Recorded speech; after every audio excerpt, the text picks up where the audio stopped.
Ah, ah, ah. Ah, ah. Hi, everybody. My name is Helen Choi, and I moved to Berlin pretty much 24 hours ago. uh, I lived in New York for 6 years, and for the most part of my professional career in New York, I was working for this company called PsyUp. That's actually where I met Mate also.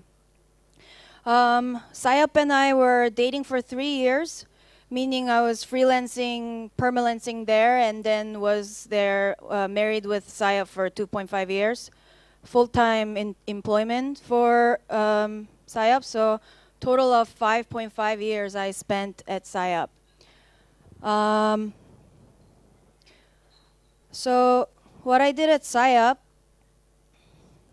are many different things. So I'll just take time to talk about that. First thing was design, focus on character design and CG support for environmental design. I was a 3D generalist with lighting specialty, modeling, texturing, shading, environment layout, lighting. And I worked as a CG lead, more about team management, task distribution, look development, and general cleanup work, like name your file this, name your file that. But I wasn't a TD. Biggest team that I had to lead was for Venta 2011 when we had to do 6 spots altogether. And I had to look over a team member of 15 to 35 people at times.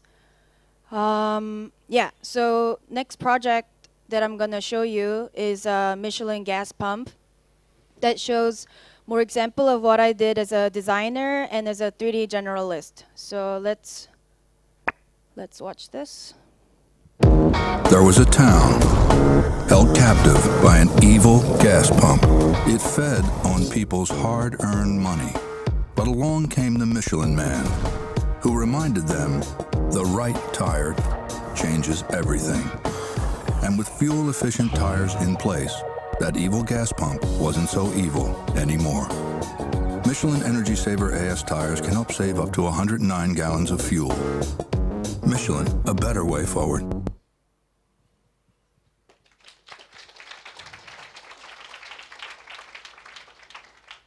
And so for this job, I was in charge of character design. I was a lead character designer on it. So I, designed all these people running around away from the gas pump. Another example of the design I did, we wanted to do the painterly look, so had to use Photoshop to play around with the look. And this is the style frame that I made with Anvu. I provided most of the 3D background for her, and then she did some final touch-up and painting work on it. This was the grandma that I designed, and all these potato-like people on the right.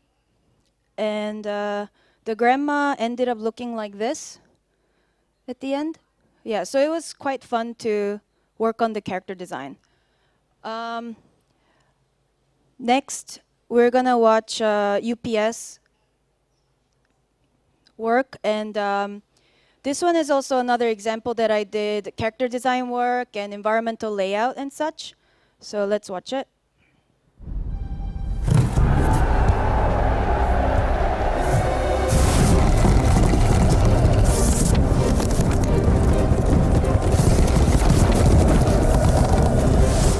At the UPS store, we're experts in packing, taking care of your mail, and printing documents.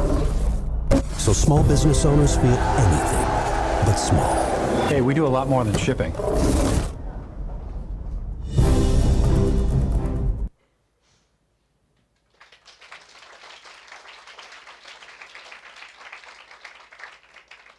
So I got to work from the pitch stage, and this was the frame that I did for pitching on UPS. The whole world had to be made out of cardboard, so it was quite a heavy scene, every scene with the cardboard modeled into it. So this is example. This is another example of the design work that I do there. I guess now we're gonna watch a project that I was leading. It's a IBM box, and one of the rare projects that I didn't have to deal with characters, so this is actually one of my favorite ones. A trend on the street goes big online, which triggers your software that crunches the data, which begins production and reroutes distribution, which means you're ready. Some companies have increased online revenue up to 50% with help from smarter commerce. I'm an IBMer. Let's build a smarter planet.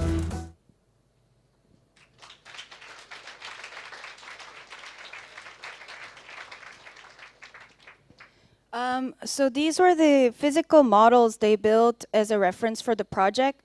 It was actually kind of useless, but they made it for fun. So yeah, it was just a cool thing they made. And this is a style frame made by Suchen, Lin, and Anvu. They used the CG. At Saya, we always use CG and then, make a final touch in Photoshop for the style frames. Another example of the style frame for this one. But the challenges for this project was that there were no time for me with the directors. They were working on maybe 5-6 projects at the time, and I could barely get a hold of them. And all the assets and animation had to be based off of clear, decided animation idea, and without it, we couldn't move on with any modeling or rigging or anything like that. So the fact that I had to storyboard the whole spot and then got their approval and stuff, that was the challenging part about it. Next project we're gonna watch is Fanta.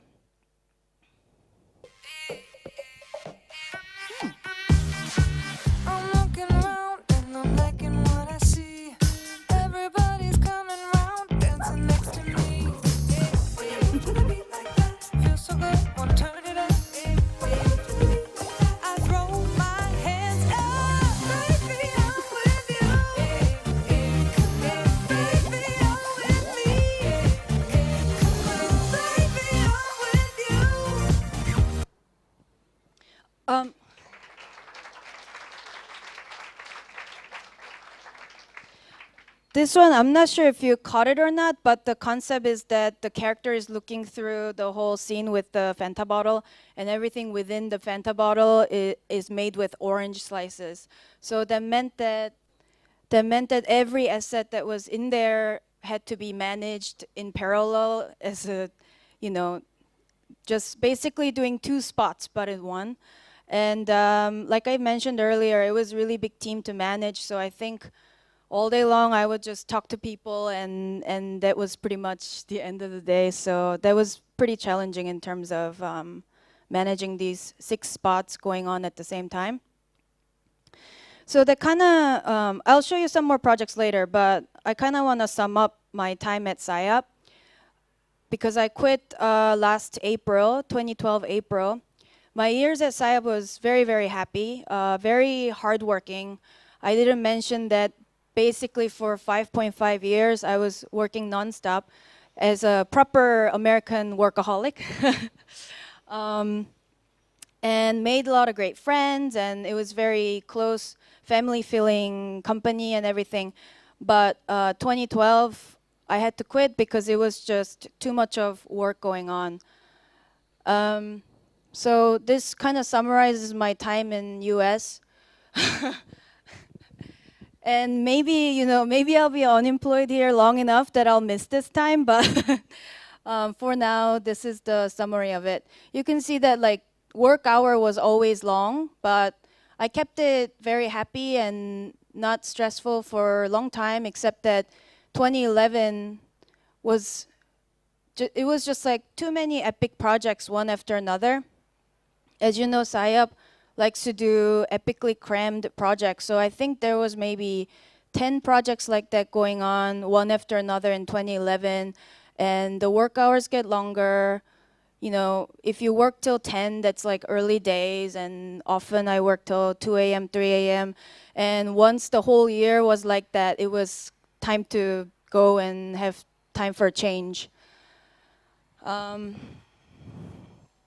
So I want to take this time to talk a little bit about burnout symptom. It's actually pretty serious in US, and you guys are laughing because you're like, what the, who is this stupid girl from USA talking about burnout? We don't have that here. I don't know how it is here. But burnout is a state of emotional, mental, and physical exhaustion caused by excessive and prolonged stress. So like I said, 10 a.m.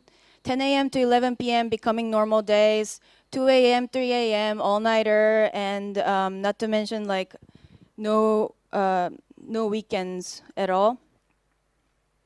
So the symptoms from burnout is stress becoming chronic. Symptoms like headaches, colds, insomnia may appear. Checking out mentally as a defense mechanism. Cynicism towards work, and thought of quitting, jelly brain, technical term. Not really. So I decided to look further into this burnout because so many of my friends in US, they're burnout, and it just gets you to a point where you can't even do anything. So there was a study experiment published in Journal of Neuropsychiatry and Clinical Neuroscience in 2010. And the graph shows that, your brain is really not functioning as well physically. And what is EEG? It is electroencephalography, recording of a electrical activity along the scalp. And you're measuring the voltage fluctuations resulting from ionic currents flows within the neurons of the brain, and it looks very silly, but it does the job, showing us physically what happens in our brain. And this is just to say that, it's gotta be taken a little more seriously than just as a sign of weakness because you work too long. So this shows the lower P300 amplitude.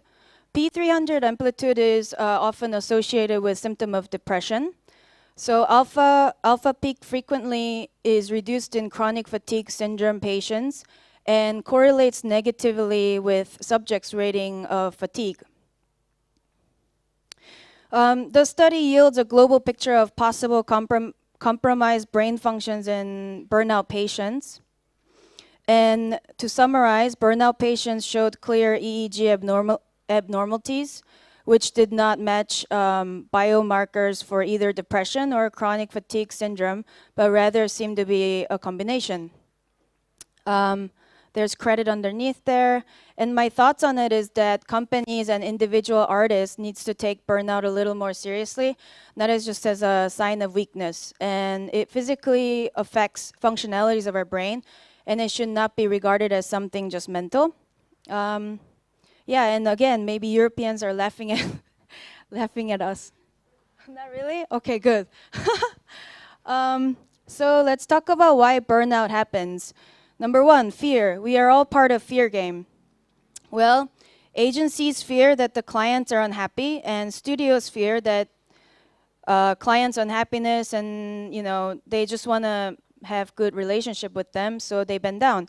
And same with the artist fear. Artist wants to keep good relationship with the studio, so sometimes we'll go extra mile to do so and stay late. Number two, industry is simply changing. There's more competition than ever.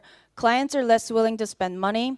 Short-term goals for saving money for this project always leads to one after another crazy scheduled projects.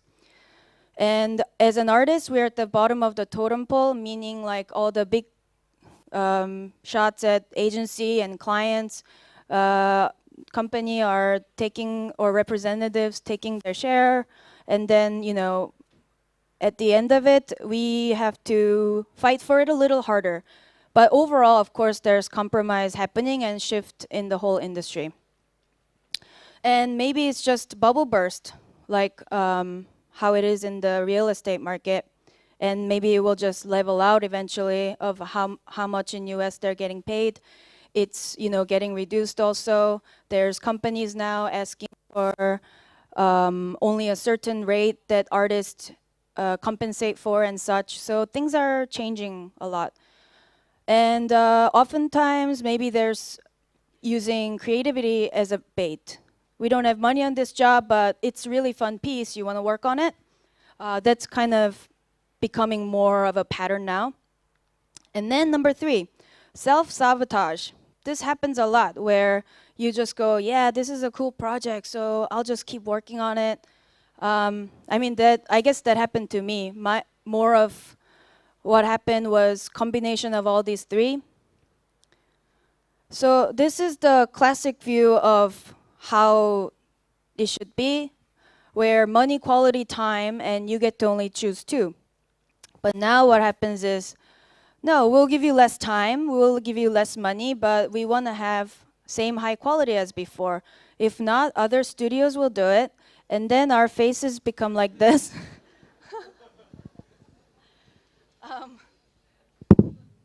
So, talking about the self-sabotage, the term learned helplessness is closely related to what we are talking about. The American psychologist Martin Seligman, he studied in the learned helplessness, and the term is referring to the condition of humans or animal that has learned to behave helplessly, failing to respond even though there are opportunities for help, by avoiding unpleasant circumstances or by gaining positive reward. So let's talk about his experiment a little bit. It's important. Part 1 of the experiment, 3 groups of dogs were placed in a harness. Group 1 dogs simply put in the harness for a certain period of time and was later released, and meanwhile they're applying a little bit of electric shock to them. Group 2 dogs intentionally subjected to pain by being given electric shocks, which the dogs could control it and they could at least learn to stop it. And group 3 dogs just got the same shock that group 2 dogs did, except that they didn't have any way to stop it. So from this experiment, they learned that group 3 dogs learned that they couldn't escape, and then even though there was a chance to escape or stop the pain, they just stopped doing anything. So the group 3 dogs got depressed and they just stay there and stand the pain. Part 2 of the experiment, same group of dogs, and they were tested in this box where on the left the electric shock was applied, but if they went over the hurdle, they could avoid the pain. Again, group 3 dogs who had previously learned nothing about saving themselves just stayed there, lay down, and just took the shock, and they didn't try it. So from this, we can learn that learned helplessness can contribute to poor health when people neglect diet, exercise, and medical treatment, falsely believing they have no power to change. The more people perceive events as uncontrollable and unpredictable, the more stress they experience, and the less hope they feel about making changes in their lives. It's, I guess to avoid self-sabotage, it's important to learn this aspect of everything, and just keep learning to fight against and trying to solve the problem that's happening. I guess that's the best way to learn it. And sometimes you enjoy this self-sabotage anyways, because I have projects where I worked really long hours, but I still enjoyed it. I guess the next project we're gonna watch is the example of it, where I worked really long hours, but was still very, very happy working on it. You and me in the big old tree, side by side, 1, 2, 3. Count the birds in the big old tree, side by side. The inspiring story of how a shipping giant can befriend a forest may seem like the stuff of fairy tales.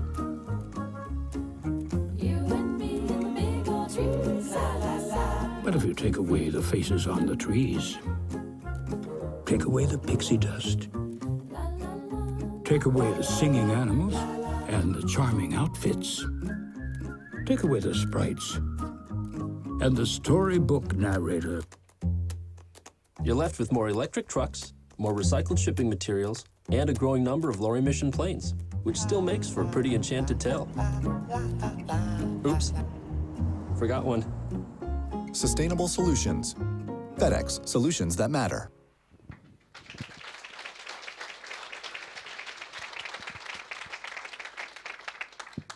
This project still makes me so happy, and that frog, I love that frog. So this is the frog that I worked on. I didn't work as a lead on that project. I was learning soft image on it and was modeling and texturing and my usual other 3D generalist work because I was too burnt out from the previous project. So this is the ZBrush screen capture of the frog. And this is the baby frog and the mother frog. These are just some things that I captured for dailies to get approval in terms of what eyes the directors like and what proportion they like and things like that. Some render tests of the logman that I modeled also. And then mushroom. These mushrooms that I modeled that I love so much also, modeled by Sui Han. And another mushroom. And actually the frog character that I modeled even got made as a plush character, so I love him. So that was happily self-sabotage, but it wasn't so much of self-sabotage if I knew what I was getting into. Next project, what we are gonna watch is actually the job that I worked on right before I quit PsyOp. This one doesn't have sound on it because I'm gonna talk over it. Yeah, I mean, the formula became kind of too same and too repetitive over at PsyOp because as you can see, again, the clients came to us saying like, oh, we love FedEx so much, which is the previous one we watched. And they say, can we have that for this other cat food project that you guys are working on? You know, so it just becomes like the same routine, same pattern of what we were working on. And I guess I just thought a lot about why burnouts happen and how to prevent it. And the answers are like the most obvious things. So it's even embarrassing to even talk about it. But difficult question is why we still do it despite knowing the answers. I mean, the answers are don't work for same company that does it to you over and over. Take some time off, work out because it's good for you, and work on your personal project. And as artists, we don't have much of control over clients and agency, so it's very important to stick together as a team within the company and talk about the problems. And so having postmortem meetings after every project helps to improve the project and always looking to improve the pipeline. So after I quit PsyOp, 2012 to 2013 was really one of the best years of my life. I took 6 months off throughout the year to work on my personal project, 10 hours a day, which I will talk about in a moment. I just spent less and sacrificed for better things. And taking 6 months off in US is completely ridiculous. Everybody's like, how do you do that? There's no way, you know. There are people who has 3 weeks vacation out of the whole year and they still don't take the vacation. I don't know why. You just get in so deeply into the workaholic mode and then I guess they just forget how to relax. So yeah. And regular workout routine, and it was time of learning. I took a lot of art classes and just worked on my personal project, which was a different medium in the beginning, clay work and things like that. So now let's talk about my personal project. My character's name is Bobo.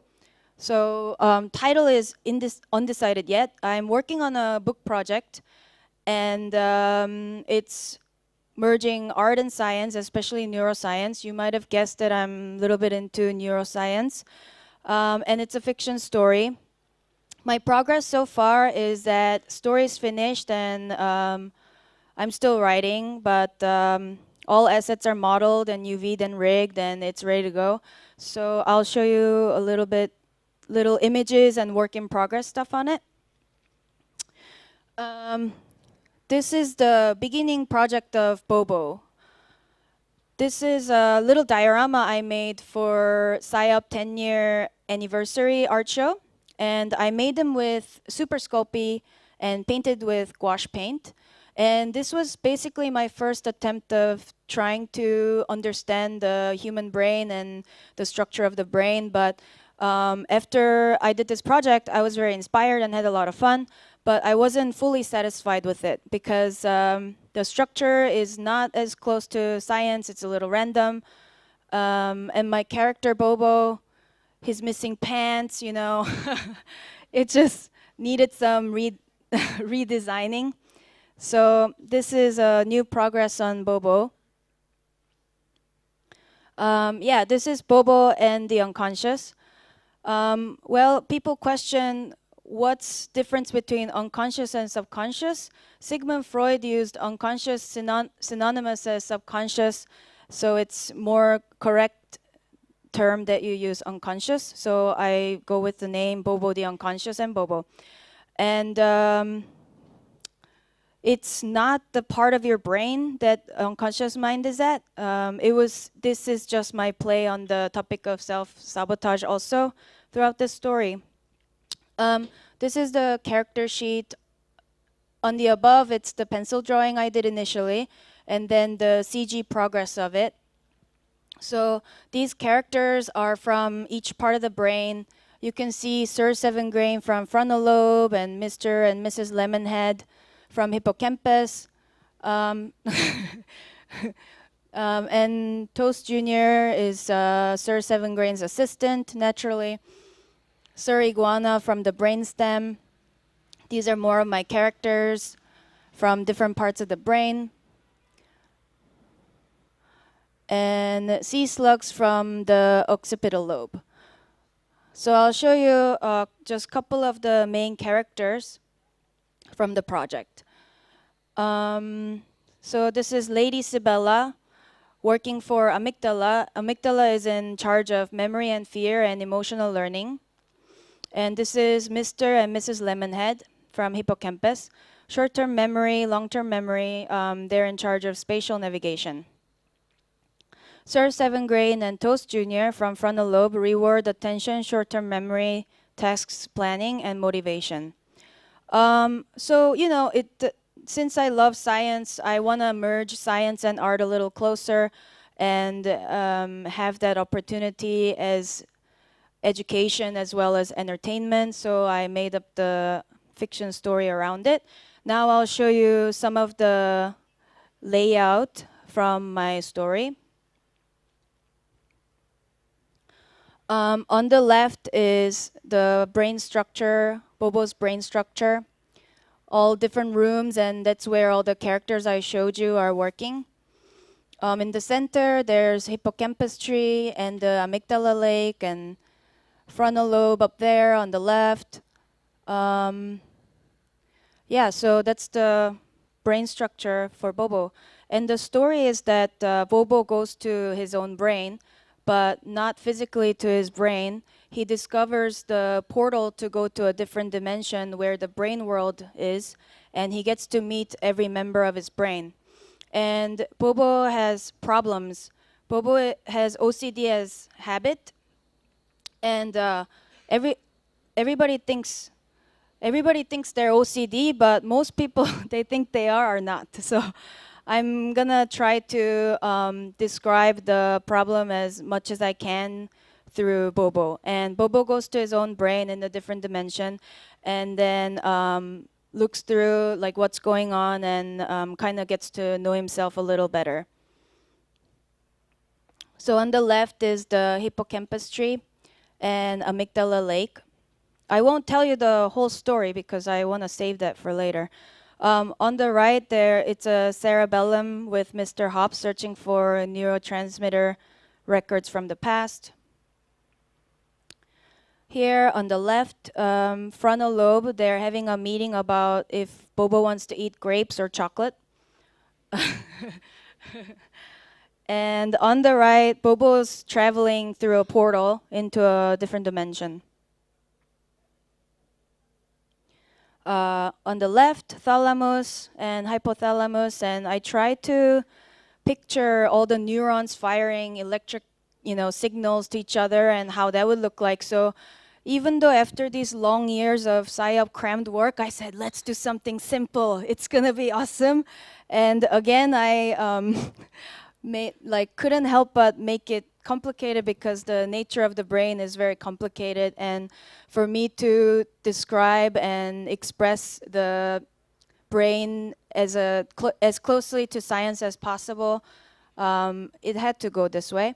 And on the right, it's Bobo's inside the amygdala lake. Like I said earlier, amygdala is closely related to fear memory. So any kind of emotional learnings and memories stored in your amygdala. So right now, I guess Bobo's facing his deepest fears. And yeah, these are just some more parts of the story that I'm working on.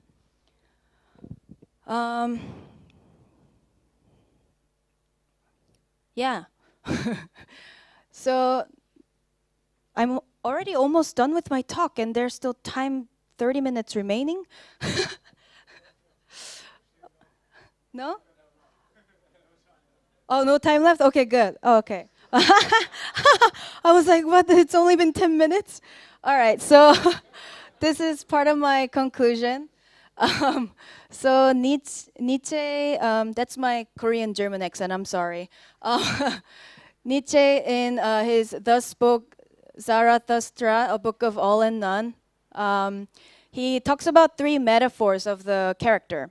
1, camel. Camel is a beast of burden. Lion. Lion is noble in the sense that it craves freedom. It desires to create its own freedom, but it must kill to get it. And a child. Childlike spirit is vital to happiness, health, and well-being. So these metaphors are 3 different transformations of human consciousness.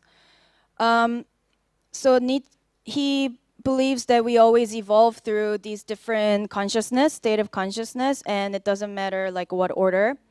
And I was definitely a camel once when I was at PSYOP. And I became a lion the moment I quit PSYOP. I killed to gain freedom. And now I'm gonna be a lion child.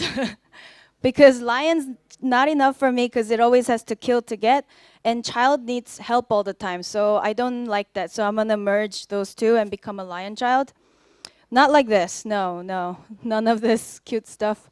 My inner lion and inner child will have a meeting about who the next transformation, how it will happen.